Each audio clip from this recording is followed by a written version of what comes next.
చెప్పి త్వరగా నా మాటలు ముగిస్తాను. మీరు నిశ్శబ్దంగా దేవుని వాక్యాన్ని వినండి, ఎందుకంటే లైవ్ వెళ్తుంది. ఎవరు కూడా అల్లరి చేయొద్దు. కొద్ది నిమిషాలు దేవుని మాటలు విందాం. మనం చేసిన పాపం, నేను చేసే తప్పు ఎవరు చూడట్లేదు, ఎవరికి తెలియదు అని మనం అనుకుంటాం. కానీ ఎవరు చూడకపోవచ్చు, ఎవరు మన మీద సాక్ష్యం చెప్పడానికి ముందుకు రాకపోవచ్చు. కానీ దేవుడి ప్రకృతిని, భూమిని, ఆకాశాన్నే మన మీద సాక్షులుగా పెట్టాడు. కొంతమంది మనసులో ఇతరుల గురించి చెడుగా మాట్లాడుతూ, గదిలో ఇతరుల గురించి చెడుగా మాట్లాడుతూ, లేక ఎవరు చూడకుండా చెడ్డవాటిని చేస్తూ, చెడ్డవాటిని చూస్తూ, చెడ్డవాటిని తాగుతూ, ఇలాంటివి మనం చేస్తూ ఉన్నప్పుడు సేవకుని కంటికి కనపడకపోవచ్చు, సంఘానికి తెలియకపోవచ్చు, లేదా నీ భర్తకు, నీ భార్యకు తెలియకపోవచ్చు, నీ తల్లిదండ్రులకు తెలియకపోవచ్చు, ఎవరు చూడకపోవచ్చు, ఎవరు చూసి సాక్ష్యం చెప్పకపోవచ్చు ఏమో. కానీ ఈ ప్రకృతి లేదా మనం చేసిన పాపమే మన మీద ఖచ్చితంగా ఒకరోజు సాక్ష్యం పలుకుతుంది అనే సత్యాన్ని మనం గమనించాలి. మనం ప్రభుని ఎందుకు నమ్ముకున్నాము అంటే మన ఆత్మను రక్షించుకోవటానికి. భూమి మీద ఉన్నంత వరకు ఈ సుఖభోగాల కోసం కాదు, కానీ ఆస్తి అంతస్తుల కోసం కాదు, కానీ ఆత్మను, కేవలం ఆత్మను మాత్రమే కాపాడుకున్నటకు, రక్షించుకున్నటకు మనము ప్రభుని రక్షకునిగా అంగీకరించి మారు మనసు పొంది బాప్తిజం పొంది వారం క్రమ తప్పకుండా దేవుని సన్నిధికి వచ్చి దేవుని మాటలు వింటున్నాము. ఎందుకంటే రేపు నేను చనిపోయిన తర్వాత ఈ శరీరాన్ని విడిచి ఆత్మగా వెళ్ళినప్పుడు ప్రతి ఒక్కరూ క్రీస్తు న్యాయపీఠం ఎదుట మనము నిలబడతాం. క్రీస్తు న్యాయపీఠం ఎదుట మనం నిలబడ్డప్పుడు, భూమి మీద మనము బ్రతికున్నప్పుడు, అంటే పుట్టిన కాడ నుండి మనకి మంచేదో చెడో తెలిసిన కాడ నుండి చనిపోయేంత వరకు మనం చేసిన తప్పిదములు ఏదైతే ఉన్నాయో వాటన్నిటికీ మనము లెక్క చెప్పాలి తీర్పులో. క్రీస్తు న్యాయపీఠం ఎదుట నిలబడి మనమందరం లెక్క చెప్పాల్సిన వారమే. ఒకవేళ బాప్తీసం తీసుకొని నీ పాపములు కడిగి వేసుకున్నావంటే పర్లేదు. కడిగి వేసుకున్న తర్వాత మళ్ళీ ఏ పాపమో ఏ పొరపాటు చేయకుండా ఉన్నావంటే ఇంకా పర్లేదు. అయితే మళ్ళీ ఏదన్నా పొరపాటు చేస్తే అవన్నీ రాయబడతాయి, ఖచ్చితంగా లెక్క చెప్పాలి. భూమి ఆకాశాన్ని దేవుడు మన మీద ఏ విధంగా సాక్షులుగా పెట్టాడో, సాక్షులుగా పిలుస్తున్నాడో కొన్ని విషయాలు మీకు చెప్తాను రండి. యెషయా గ్రంథం 1వ అధ్యాయం 2వ వచనంలో, ఇది మీ అందరికీ తెలిసిందే, మీరు తీయొద్దు, నేను చెప్తా వినండి. దేవుడు ఆకాశమును, భూమిని పిలుస్తూ ఉన్నాడు.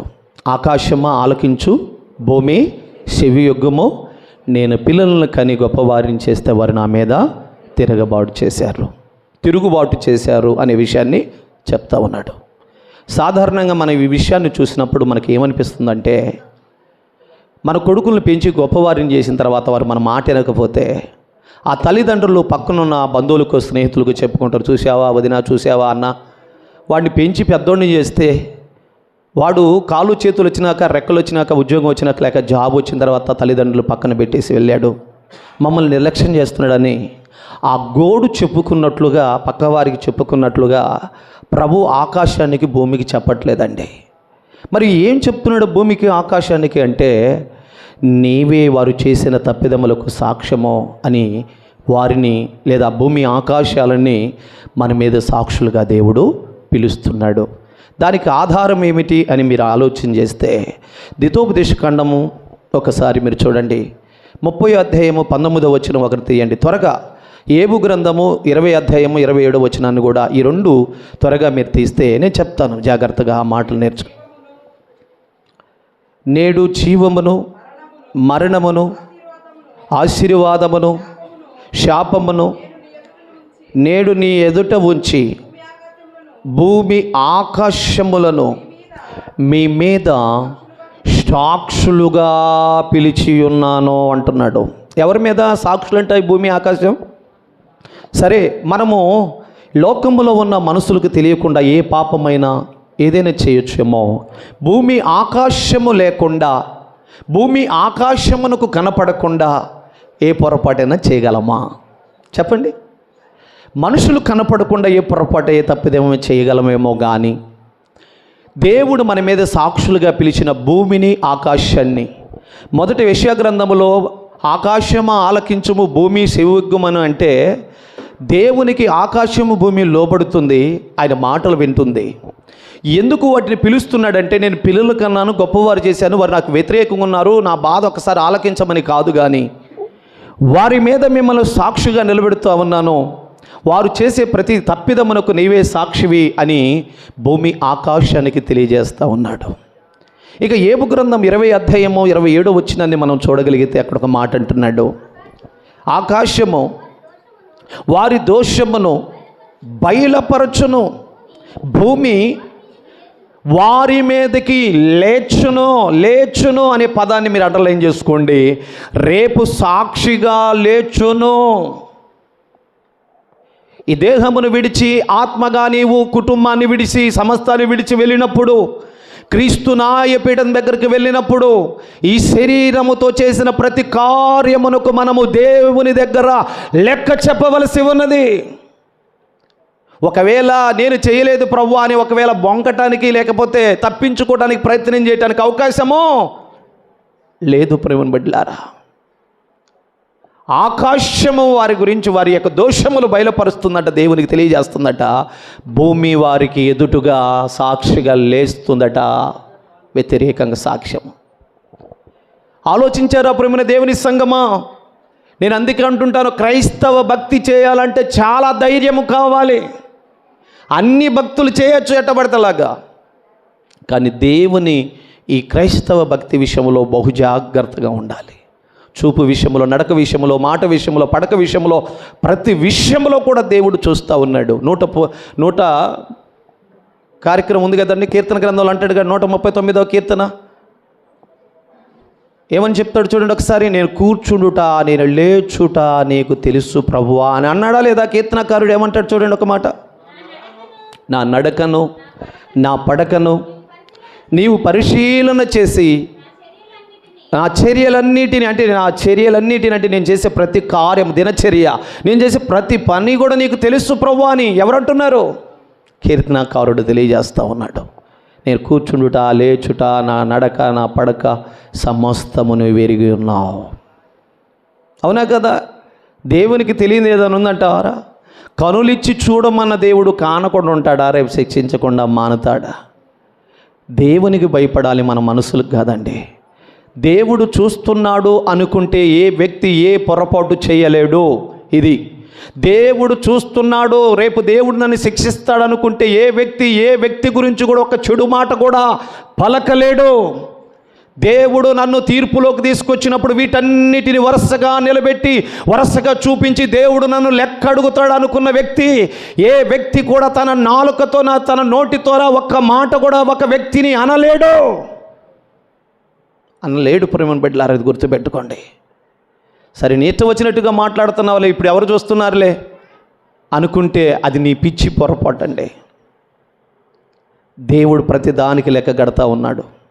నీ మాటల బట్టి నిరపరాధివని, నీ మాటల బట్టి అపరాధివని, రేపు తీర్పులో లెక్క పొందుదు అని దేవుడు తెలియజేస్తూ ఉన్నాడు. ప్రతి విషయంలో బహు జాగ్రత్తగా ఉండాలి. ఎవరేదన్నా అన్నారనుకోండి, విని వదిలిపెట్టేయండి, ఏం పర్లేదు. ఇంకా మిమ్మల్ని నిందించేవారు ఉన్నారనుకోండి, ధన్యులని భావించండి. ఎవరైనా మీ మీద చెడ్డ మాటలు పలుకుతున్నారనుకోండి, ఇంకా గంతులు వేయండి. మీ ఆశీర్వాదాన్ని వారు గొప్ప చేస్తూ ఉన్నారు. కొట్టుగడిగా చప్పట్లు ప్రేమ. పిచ్చి ముఖం ఒకటి వేసుకుని ఏడవబాక, సంతోషించు. నీ ఫలము అధికము చేస్తూ ఉన్నారు. నీకు వ్యతిరేకులు లేచారా? నీకు విరోధులు లేస్తున్నారా? నీకు వ్యతిరేకంగా నీకు విరోధంగా మాట్లాడుతున్నారా? అబ్బా, నువ్వెంత అదృష్టమంతుడాలువో, ఎంత అదృష్టమంతుడో తెలుసా? నీ ఆశీర్వాదాన్ని పెంపొందు చేస్తూ ఉన్నారు. ఈ మధ్యనే నాకు చాలామంది కొంతమంది వ్యతిరేకంగా లేచి మాట్లాడుతూ ఉన్నారు. పాపం, ఏం పర్లేదు, వాళ్ళు చూసి నేను ఒక్క క్షణం కూడా బాధపడలేదు. ఎందుకో తెలుసా? నా కోసం ఆశీర్వాదాన్ని ఇవ్వటం కోసం, నాకు మేలు చేయటం కోసం కంకణం కట్టుకొని నిలబడ్డారని వాళ్ళకు వందనాలు చెప్తా ఉన్నాను. దేవునికి మహిమ కలుగును గాక. ఎంత ఆశీర్వాదం తెలుసా? మీరు ఈ ఆశీర్వాదం గురించి ఎప్పుడన్నా మీరు ఆలోచించారా? ఎప్పుడు వాళ్ళు అన్నారు, వీళ్ళు అన్నారు, నన్ను అట్టన్నారు, ఎట్టన్నారు అని బాధపడటమే తప్ప ఏ రోజైనా అది ధన్యతగా భావించారా? భావించండి. నేను చెప్పేది అక్షరాల నిజం. మీరు గుర్తుపెట్టుకోండి.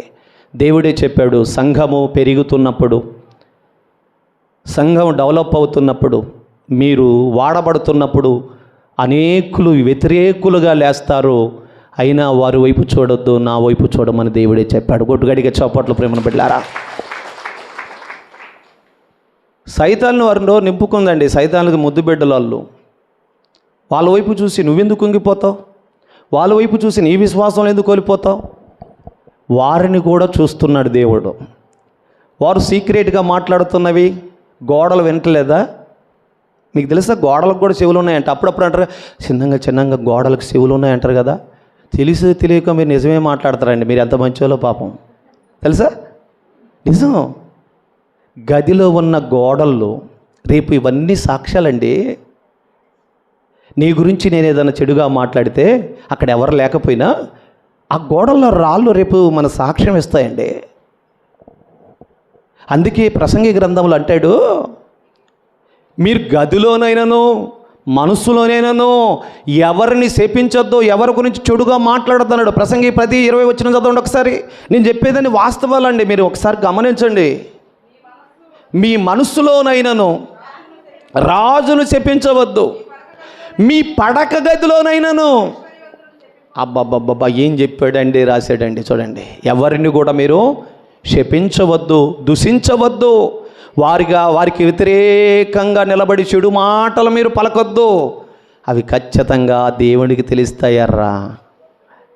నీకు పెద్ద చెవులిచ్చి పెద్ద నోరిచ్చిన దేవుడు ఆయనకి ఏం అర్థం కాదనుకుంటున్నారా?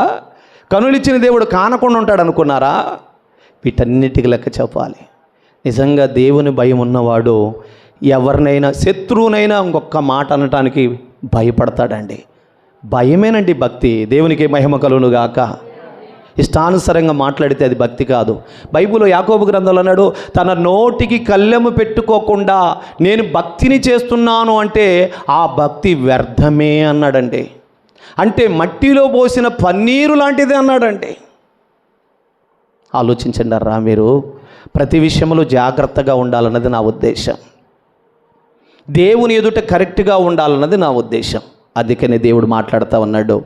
చూడండి, మీ మనస్సులోనైనాను మీ గదిలోనైనాను ఎవరిని శపించటం కానీ దూషించటం కానీ వారి గురించి వ్యతిరేకంగా మాట్లాడటం కానీ చెడుగా మాట్లాడటం కానీ మీరు చేయొద్దు. ఎందుకని రెక్కల గలది ఆ యొక్క విషయాన్ని ఎక్కడ తీసుకెళ్తుందట? ఆకాశానికి తీసుకెళ్తుందట. ఎంత చక్కగా రాస్తున్నాడు చూడండి బైబిల్ గ్రంథం. అందుకే బైబిల్ చదవండారా. రోగాల మీద, స్వస్థతల మీద, వీటి మీద ఆధారపడబకండి. అవి బాగు చేస్తాడు, నేను చేయడని చెప్పట్లేదు. మన దేవుడు స్వస్థపరచువాడు. ఆయన ఎక్కువగా బైబిల్ మీద ఆలోచన పెట్టండి. చివరి దినాలలో రాకడ దినానికి వచ్చేసాం. ఇక ఈ వాక్యమే రేపు మిమ్మల్ని నిలబెట్టేది, వాక్యమే మిమ్మల్ని బ్రతికించేది, వాక్యమే మళ్ళీ పడిపోకుండా ఉండేది, వాక్యమే మిమ్మల్ని మోసపోకుండా చేసేది. ఎక్కువగా బైబిల్ చదవండి, ఎక్కువగా వాక్యాన్ని చదవండి. ఏది చేయొచ్చో, ఏది చేయకూడదో, ఏది తినొచ్చో, ఏది తినకూడదో, ఏది చూడొచ్చో, ఏది చూడకూడదో, ఏది మేలో, ఏది కీడో, ఏది అవసరమో, ఏది అనవసరమో సమస్తం మన కోసం రాయించాడండి. సమస్తం మన కోసం రాయించాడు. అందుకే బైబిల్ మీద ఎక్కువగా ఆధారపడండి. చదవండి, ఎక్కువగా వాక్యాన్ని ధ్యానించండి. సమయాన్ని బట్టి ఎక్కువగా ప్రార్థన చేయండి. దేవుడు ప్రతిదీ మనకు తెలియజేస్తాడు. ప్రేమను బిడ్డలారా, అంటున్నాడు, నీ మనసులో కూడా ఎవరిని శపించవద్దు. ఎవరి మీదన్నా ఎదురుగా అనలేక కొంతమంది ఏం చేస్తారంటే, మీరు కాదులేండి, మీరు ఏమని బాధపడకండి. పాపం ఎదుట ఉన్న మనిషిని ఏమనలేక కుక్క మీదనో కోడి మీదనో పెట్టి పాపం తిడతా ఉంటారండి, దూషిస్తూ ఉంటారు. మా ఐదారు కుక్క ఎప్పుడు చూసినా దీని కళ్ళు మా ఇంటి మీదనే, మా ఐదారు కోడికి ఎప్పుడు మా ఇంటి మీదనే అని చెప్పి కొంతమంది అలాగా ఇండైరెక్ట్గా అనలేక వాటి మీద వీటి మీద పెట్టి అంటూ ఉంటారు. ప్రేమను బిడ్డలారా, ఒకవేళ ఎదుటిగా ఉన్నప్పుడు బాగున్నావా వదినా, బాగున్నావా అంటూ మధ్యలో బయటికి మాత్రమని లోపల మంచి వాళ్ళు కరోనా టైంలో పోయారు, నువ్వు బాగాలేదేంటా అంటూ మనసులో కూడా దూషించేవారు ఉంటారండి. ఇవన్నీ అంతరంగములో ఉన్న ఆలోచనలు దేవుడు ఖచ్చితంగా వెరిగి ఉన్నాడండి. ఇది గుర్తుపెట్టుకోండి. తప్పనిసరిగా వీటన్నిటికీ తీర్పులో మనం లెక్క చెప్పాలి. అది వాస్తవా కాదా అన్న చూద్దాం రండి. 2 కొరింథీ 5వ అధ్యాయం 10వ వచనాన్ని మనం ఒకసారి చూద్దాం. 2 కొరింథీ 5వ అధ్యాయము 10వ వచనములో పరిశుద్ధుడైన పౌలు గారు కొరింథీ అనే పట్టణములో కొరింథీ అనే సంఘానికి ఒక లెటర్ రాస్తూ ఆయన తన ఆత్మీయ బిడ్డలకి జాగ్రత్తగా ఉండండారా, మనం చేసే ప్రతిదానికి లెక్క చెప్పాలి దేవుని దగ్గర అని తన ఆత్మీయ బిడ్డలకు హెచ్చరిక చేస్తూ ఉన్నట్లుగా మనం చూస్తూ ఉన్నాం. ఎందుకనగా తాను జరిగించిన క్రియల చొప్పున అది మంచివైనను సరే చెడ్డవైనను సరే దేహముతో జరిగించిన వాటి ఫలమును ప్రతివాడును పొందునట్లు మనమందరము క్రీస్తు న్యాయపీఠం ఎదుట ప్రత్యక్షము కావలెను. క్రీస్తు న్యాయపీఠం ఎదుట ప్రత్యక్షము కావాలి. నీ భర్తనేమన్నా, నీ భార్యనేమన్నా, కనీసం నీ బిడ్డల గురించి దూషిస్తున్నావా? ఒకసారి చెడుగా మాట్లాడతావు, లేక నీ అన్నదమ్ములను దూషిస్తున్నావా, ద్వేషిస్తున్నావా? మీకు విషయం చెప్పనా, తోటివాడిని ద్వేషించువాడు నరహంతకుడు. నరహంతకుడికి పరలోకములో స్థలమో చెప్పండి ఉందా? తన తోటివాడిని తునికరించువాడు బుద్ధి లేనివాడట, బైబిల్ చెప్పిందండి. తన తోటివాడిని తునికరించువాడు పాపము చేయవాడు, బుద్ధి లేనివాడు, నరహంతకుడు అని బైబిల్లో రాయబడింది. అసలు బైబిల్ సారాంశం అంతా ఏంటో చెప్పనా? సహోదరుడు ఎలాంటి వాడైనా ప్రేమించటమో క్షమించటమో వారితో ప్రేమ కలిగి ఉండటమే భక్తి అండి. కొట్టుగడిగా చప్పట్లు, బైబిల్లో అదే రాయబడింది. సహోదరుని ప్రేమించటం అనేది ప్రేమ. బైబిల్లో మొత్తం ప్రేమే. ప్రభు ఏమై ఉన్నాడు? ప్రేమై ఉన్నాడు. తోటి వారిని ప్రేమించలేకపోతే మనం ఎంత చేసినా, తోటి వారిని క్షమించలేకపోతే మనం ఎంత చేసినా వ్యర్థమే. నేను మీకు చెప్తుంటాను, మీరు గుర్తుపెట్టుకోండి. ఒక విషయం ఏంటంటే, అన్ని వరముల కంటే గొప్ప వరం, ప్రవచన వరం కంటే, స్వస్థత వరము కంటే, వాక్యం చెప్పే వరము కంటే, పాటలు రాసే వరము కంటే, ఇన్ని వరముల కంటే గొప్ప వరం ఏంటో చెప్పనా? నీ సహోదరిని క్షమించుట, అది గొప్ప వరము. క్షమించే గుణము కలిగి ఉండుట గొప్ప వరం. రెండోది ఏంటో తెలుసా? అన్నిటికంటే గొప్ప వరం ఏంటో తెలుసా? నిన్ను నీవు అందరికంటే తగ్గించుకొని బ్రతుకుట అన్ని వరముల కంటే గొప్ప వరము. ఇక మూడో వరం ఏంటో చెప్పనా?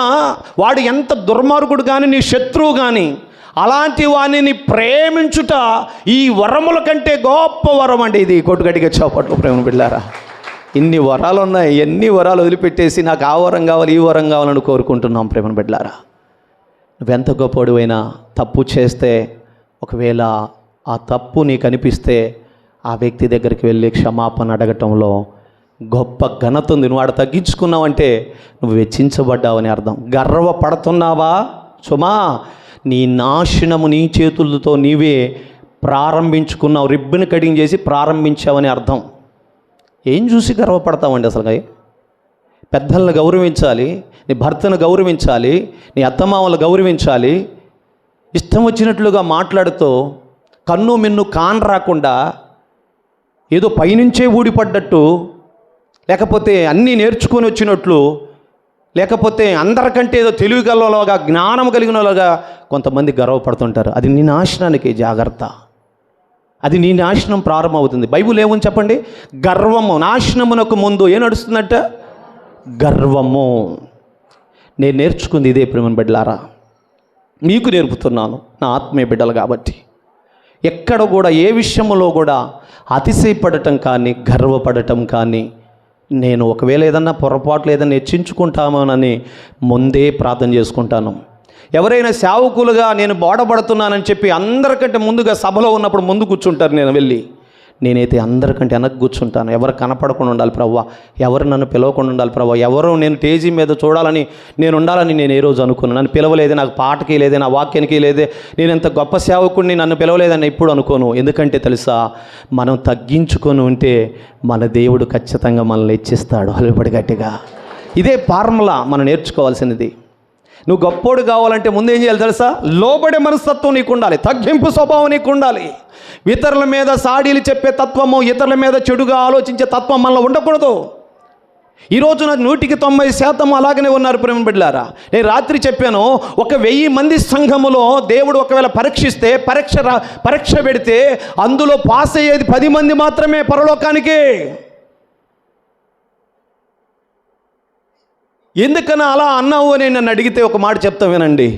చర్చికి వెళ్తున్నావు, ఇంతవరకు అబద్ధం మానలే. చర్చికి వెళ్తున్నావు, సాడీలు చెప్పటం మానలే. చర్చికి వెళ్తున్నావు, సినిమాలు సీరియల్ చూడటం మానలే. చర్చికి వెళ్తున్నావు, లోకములో ఉన్న వారితోనే కలిసి ఉన్నావు. చర్చికి వెళ్తున్నావు, చెప్పుడు మాటలు వినకూడదు, చెప్పుడు మాటలు చెప్పకూడదు. ఇవన్నీ ఒక్కసారి మనలో ట్రాలీ చేసుకుంటే ఎక్కడికి పోతామో ఇక ఆడికి పోయి నిలబడ్డ దాకా అవసరం లేదు. ఇక్కడ ఏ కోణానికి చెందిన వారమో అబ్రహాము రొమ్మును ఆనుకుంటామా లేక ధనవంతుడు రొమ్మును ఆనుకొని పాతాళములో వేదన పడతామనేది మనకు క్లారిటీ వస్తుంది. ప్రేమన దేవుని బిడ్డలారా, నేను అందుకంటాను, ఉదయం లేచిన కాడ నుంచి సాయంత్రం వరకు ఒక వైట్ పేపర్ తీసుకొని ఎన్ని మాటలు పలికారో అవన్నీ ఒక్కసారి రాసుకోండి. సాయంత్రానికి ట్రాలీ చేయండి. మీరు మాట్లాడిన మాటల్లో ఎన్ని నీతి మాటలు ఉన్నాయి, ఎన్ని యథార్థమైన మాటలు ఉన్నాయి, ఇతరులకి మేలుకరమైన మాటలు ఉన్నాయా? ఒక్కసారి ఆలోచించండి ప్రేమను బిడ్డలారా. విషము కక్కుతున్నారండి, మనసులో ఉండి విషం కక్కుతూ ఉన్నారు. నేను అందుకంటాను, డేంజర్ ఏంటో చెప్పనా? తేలుకు మాత్రము కొండెములోనే ఉంటుంది విషము, అమ్మా పాముకు తలలోనే ఉంటుంది విషము, మనిషికి నిలువెల్లా ఉంది విషము. అందుకే వీటన్నిటికంటే భయంకరమైన వ్యక్తి ఎవరంటే మనిషి. గట్టిగా ఆ విషపూరితమైన మనిషిని మనిషిగా మార్చటానికే నా యేసయ్య శిలువ పైన అన్ని గాయాలను భరించాడు. కొట్టుగడిగా చాపట్లో ప్రేమ బిడ్డలారా, మనం అలాగనే బ్రతకటానికి రాలే, మార్పు చెందటానికి వచ్చాం. మారు మనసుకు తగిన ఫలాలు ఫలించటానికి వచ్చాం. దేవుని ఎరుగునప్పుడు ఏ విధంగా ఉన్నామో అలా ఉండటానికే మళ్ళీ రాలేదు. నేను అందుకే రాత్రి ఒక మాట చెప్పాను, ఇదిగో ఈ ద్రాక్షారసము యేసు రక్తముగా మారింది, యేసు రక్తంగా మారింది. ఈ రొట్టె గోధుమ పిండి, ఈ రొట్టె చర్చిలోకి వచ్చిన తర్వాత శరీరంగా మారింది. కొట్లో కొనుక్కొచ్చిన ద్రాక్షారసం యేసు రక్తంగా మారింది బలిపీఠం మీదకి రాగా. కొట్లో కొనుక్కొచ్చిన గోధుమ పిండి దేవుని శరీరంగా మారింది. ప్రేయర్ ఆయిల్ బుడ్డి చర్చిలోకి వచ్చినాక ప్రార్థన చేసినాక యేసు రక్తంగా మారింది. కానీ దేవుని పోలికలో మార్చబడి నమ్మి రక్షించబడిన వాడు మాత్రం ఇంకా క్రీస్తు స్వరూపంలోకి రాకుండా అలాగనే దగలబడ్డాడు. అదే బాధ. ఎన్ని సంవత్సరాలైంది నువ్వు చర్చికి వచ్చి, ఎన్ని సంవత్సరాలైంది బాప్తిసం తీసుకొని, ఎన్ని సంవత్సరాలైంది నీ నోటుకుంటే ఏ రోజైనా ఒక మంచి మాట వచ్చిందా? ఇతరుల గురించి ఒక మాట చెప్పగలిగావా? ఇతరుల గురించి ఒక మంచి ఆలోచన చేసావా? ఇది నేను అడుగుతున్న ప్రశ్న కాదు, దేవుడు నిన్ను అడుగుతాడు రేపు ఇవన్నీ. ఎక్కడా? క్రీస్తు న్యాయపీఠం ఎదుట నిలబడినప్పుడు నీ దేహముతో జరిగించినవి మంచివి కానీ చెడ్డవి కానీ ప్రతి ఒక్కరూ తీర్పులో లెక్క చెప్పుటకు మనం వెళ్ళాలి. ఏ వ్యక్తి కూడా తప్పించుకోడు. మీకు విషయం తెలుసా? దేవుని నమ్ముకున్నవాడు పునరుద్ధానం ఉంది, దేవుని నమ్ముకున్నవాడికి కూడా పునరుద్ధానం, వాడు కూడా లేస్తాడు. అయితే నీతిమంతులు జీవ పునరుద్ధానానికి వెళ్తారు, కీడు చేయవారు ఎక్కడికి వెళ్తారట? ఎక్కడికి వెళ్తారట? ఆలోచించండి ప్రేమను బిడ్డలారా. మనం నమ్ముకున్నామంటే నమ్ముకున్నామని కాదు, చర్చికి వస్తున్నామంటే చర్చికి వస్తున్నామన్నది కాదు, బాప్తీసం తీసుకున్నామంటే తీసుకున్నామంటే మనం ఎంతవరకు ప్రభు కోసం బ్రతుకుతున్నామన్నదే ఈరోజు మనకు ప్రాముఖ్యం. ఆలోచించండి. సమయము దగ్గర పడింది, దేవుని రాకడ అతి సమీపంగా ఉంది. మనిషిలో ఉన్న ఆ కలుషితం తీసివేయండి. బైబిల్లో వండర్ఫుల్ మాట ఉంది, 1 పేతురు, ఒక్కసారి ఆ మాట చదవండి. నాకు చాలా ఇష్టమైన మాట ఒక్కటి ఏమిటయ్యా అంటే, ఎంత చక్కగా రాయించాడో చూడండి.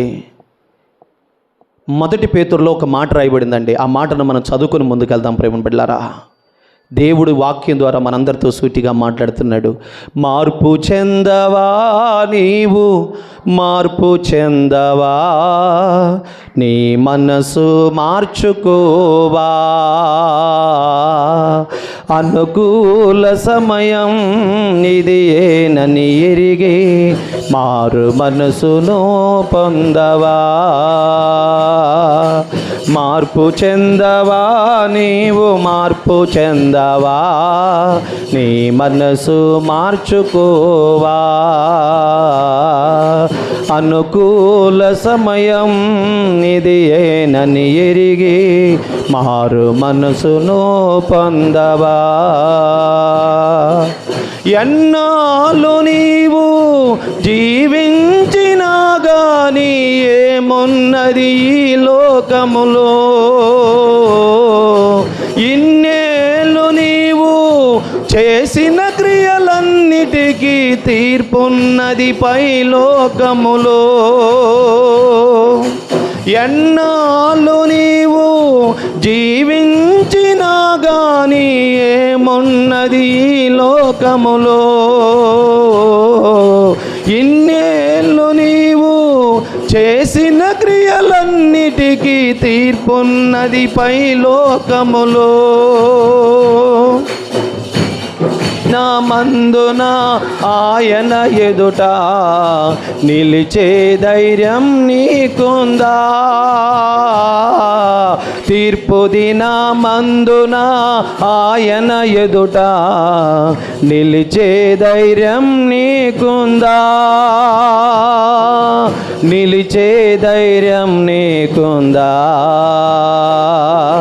మార్పు చెందవా నీవు, మార్పు చెందవా, నీ మనసు మార్చుకోవా. అనుకూల సమయం ఇది ఏనని ఎరిగి మారు మనసును పొందవా. స్తోత్రం, హల్లెలూయా. 1 పేతురు 2వ అధ్యాయం 1వ వచనం చదువుదాం. ప్రభు దయాళుడని మీరు రుచి చూచి ఉన్న ఎడల, చూడండి, ప్రభు దయాళుడని రుచి చూసిన వారు, ప్రభు ప్రేమామయుడని రుచి చూచిన వారు, ప్రభు కరుణామయుడని రుచి చూసిన వారు, ప్రభు క్షమించేవాడు అని రుచి చూసిన వాడు, అలాంటి గుణగణాలు మనలో ఉండాలని పేతురు గారు రాస్తూ పరిశుద్ధాత్మ ప్రేరేపణ చేత ఏమంటున్నాడో చదువుదాం. ప్రభు దయాళుడని మీరు రుచి చూచి ఉన్న ఎడల సమస్త దుష్టత్వమును, సమస్తమైన కపటమును, వేషధారణ, అసూయ, సమస్త దూషణ మాటలు మాని క్రొత్తగా జన్మించిన శిశువులను పోలిన వారై నిర్మలమైన వాక్యమనే పాలనే మీరు అపేక్షించి రక్షణ విషయంలో ఎదగండర్రా అంటున్నాడు. కొట్టగట్టిగా చెప్పట్లో, నీ ఆత్మను రక్షించుకునే విషయంలో జాగ్రత్త పడు. నిజంగా ప్రభు దయాళుడని చూస్తే దయ్యపు మాటలు నీలో వస్తాయా? అసూయ నీలో ఉంటుందా? చెడ్డ మాటలు అసలు నీ నోటుకుంటూ వస్తాయా? దుర్వాసనలు నీ నోటుకుంటూ వస్తాయా? ప్రభు దయాళుడని నువ్వు రుచి చూస్తే నీ నోటుకుంటూ వచ్చే ప్రతి మాట ఎలా ఉండదో తెలుసా? మృదువైన మాట అవ్వాలి. కొట్టుగడిగా చప్పట్లు ప్రేమ. ఇద్దరు వ్యక్తుల మధ్య చిన్న విభేదం వస్తే ఇంక దొరికిందిరా బాబు అంటూ ఆ సల్లారిపోయి ఆ మంటను ఇంకా లేనిపోని సాడీలు చెప్పి రెచ్చగొడతావే. సహోదరులకి చెప్పి ఇంకా సమాధానపరచాల్సింది పోనిచ్చి, సమాధానపరచువారు ధన్యులు. ఎవరు బిడ్డలంట? చెప్పండి అమ్మా. సమాధానము లేకుండా చేసేవాళ్ళు ఎవరు బిడ్డలంట? మీరు చెప్పరు, ఎందుకు చెప్తారు? చెప్పండి. ఇద్దరి మధ్య చిన్న విభేదం వస్తే వారిని ఐక్యతపరిచి సమాధానపరిచి వారిని కలిపేవారు ఏమో దేవుని బిడ్డలంట. వాళ్ళ మధ్య ఇంకా 4 పుల్లలేసి మంట పెట్టేవాళ్ళట, లేకపోతే వారి మధ్య గొడవను రేపేవారట, వారి మధ్య విభేదాలు పెట్టించి వాళ్ళ కుటుంబాలనే సమాధానం లేకుండా విడగొట్టడానికి 24 గంటలు ప్లాన్ చేసేవాళ్ళు ఎవరు బిడ్డలట? చెప్పరేమండి? అపవాది ముద్దు బిడ్డలంట. చెప్పండి, ఎవరికంట? అందరికీ ముద్దుల బిడ్డలు ఉంటారు తెలుసా మీకు? ఉన్నారా మీకు ముద్దుల బిడ్డలు ఉన్నారా? 4 ఉంటే వాళ్ళల్లో ఎవరో ఒకరు కుమారుడు, ముద్దుల కుమారుడు ఉంటాడు, ముద్దుల కుమార్తె ఉంటుంది. అందరు కాదని కాదులే, అందరికి కూడా ఉంటుంది ప్రేమ, అందరి మీద ప్రత్యేకంగా ఉంటుంది. వాళ్ళని సాతానికి వీళ్ళు బాగా ఎవరైతారంట? ముద్దు బిడ్డట. ఆ మినిస్ట్రీకి ఇల్లే వ్యవస్థాపకులంట. అర్థమవుతుందా ప్రేమ బిడ్డారా? జాగ్రత్త సుమా. నీ నాలుకను ఖండిస్తాడు, జాగ్రత్త. ఇష్టం వచ్చినట్లు నోరుందులేని మాట్లాడితే దేవుడు ఊరుకోడు, చూస్తున్నాడు అనుకుంటున్నారా? వాక్యం ద్వారా గద్దిస్తాడు మనల్ని. ఎన్నిసార్లు గద్దించినా లోబడకపోతే సామెతలు 29 అంటున్నాడు, హఠాత్తుగా వారి మీదకి నాశనము వచ్చిపడు. మరు తిరిగి లేకుండా వాళ్ళు ఇంకా ఏమైపోతారంట తెలుసా? ఒక్క మాట మాట్లాడాడు మోషే గారు. ఏంటో తెలుసా?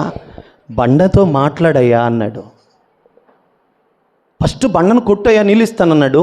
రెండోసారి ఏమన్నాడు తెలుసా? బండతో నువ్వు మాట్లాడయ్యా అంటే ఈ ఇశ్రాయేలు పెట్టిన ఈ టార్చర్కి తట్టుకోలేక, దుర్మార్గులారా మిమ్మల్ని గన్నానా,